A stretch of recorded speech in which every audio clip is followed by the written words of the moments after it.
The bustle of a city that lives and breathes in the shadow of black gold. Coal is king in Chandrapur, a constant, familiar presence. There's a mine literally in the backyard of this village, and the consequences seep into daily life. Wells have dried up. This one is dug 10 times deeper than it should be to have any hope of striking water. The coal mines suck most of it up.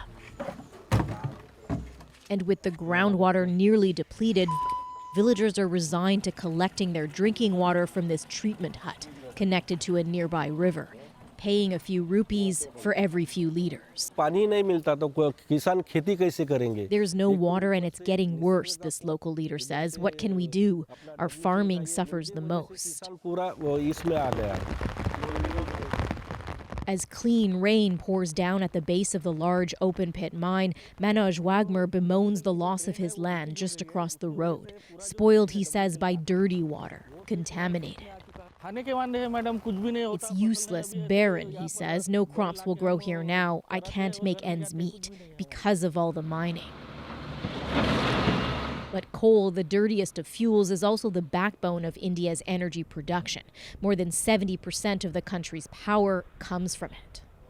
It means big money for many states reliant on the fossil fuel, and jobs for some 4 million Indians, many of whom have no other options. Like in Chandrapur, where the morning traffic rush is hundreds of workers pouring into the coal-fired power plant. An economic and political reality this local elected official understands all too well. Stopping mining would be like abruptly halting India's prosperity. It's simply not feasible, he says. And the Indian economy's dependence on coal manifests in different ways. Take the country's railway. It gets half of its revenue from coal. It charges more to transport coal to power plants just so it can offer cheap fares to Indian passengers. An arrangement that's hard to break. Intricately entwined, and so a tricky balance reigns. Demand is up as the pandemic eases, so much so that India is running out of coal.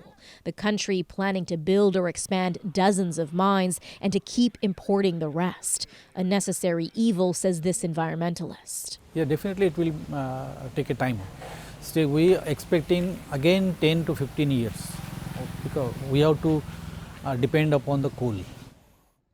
At least. India is investing heavily and ambitiously in clean energy like solar and wind power, but that will cover future demand, not current.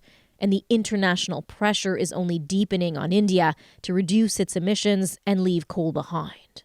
About 75-76% of our electricity comes from coal. So that's huge. But this climate and energy researcher says it's not really fair of industrialized nations who've spent years using cheap coal to demand more of an India struggling to develop. In developed countries we're talking about, they have something else as an alternative to coal, be it gas in some countries, be it nuclear in other countries. So India doesn't have anything as of right now.